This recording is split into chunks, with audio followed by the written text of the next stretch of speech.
இப்போ ஜனநாயகன் படம் வந்து ரிலீஸ் ஆனது. இதுக்கு பின்னாடி நிறைய பேசுபொருள் இருக்குது.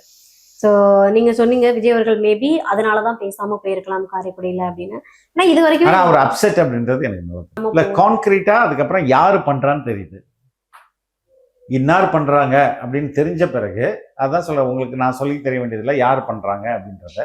படம் 2 பேர் கையில தான் இருக்கும். ஒன்னு சென்சார் போர்டு கையில இருக்கும், இன்னொன்னு படக்குழு கையில இருக்கும். சரி, இதுல படத்தை வெளியிட்டது சென்சார் குழுன்னு நம்ம எப்படி சொல்ல முடியும்? இல்லம்மா ஏன்னா அவங்க தானே ட்ராக் பண்ணாங்க. நான் என்ன சொன்னேன்னா கடைசியா ஜனநாயகன் படம் பத்தி எங்க பேசினார் அவரு?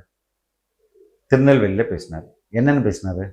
ஜனநாயகன் படத்தையும் முடக்குனாங்க. யாரு முடக்குறாங்கன்னு உங்களுக்கு தெரியும் அப்படின்னு சொன்னார். அதை நான் தான் சொல்லி தெரிய வைக்கணும்னு தெரியணும்னு அவசியம் இல்லை.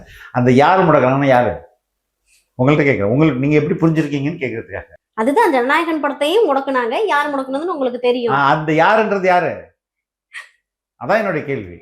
பாஜக மீன் பண்றாரா சார்? இல்லம்மா அது ஒரு தனி மினிஸ்டர் மீன் பண்றாரு. ஓகே, அமித்ஷாவையா? இல்ல ஏன் எல்முருகனா இருக்கக்கூடாது?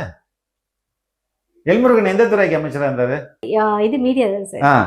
அப்போ எல்முருகனுடைய அழைப்புல தானமா இங்க இருந்து பராசக்தி குரூப் அங்க போச்சு. இப்போ திருச்சியில வந்து பேசும்போது என்ன சொன்னாரு எங்களுடைய தலைவர்? இந்த ஊர்ல ஒரு மினிஸ்டர் இருக்கிறாரு, அவரு இத்தனை கோடி அடிக்கிறாருன்னு யார மீன் பண்ணாரு? KN நேரு. பேர் சொல்லல அங்கேயும் இங்கேயும் சொல்றாரு, பேர் சொல்லல இல்லைங்க. நம்ம தானே புரிஞ்சுக்கணும். அப்போ இந்த திரைத்துறை யார் கட்டுப்பாட்டுல இருக்குது? எல்முருகனுக்கு அங்க இருக்கா இல்லையா? இருக்கா இல்லையா? அப்புறம்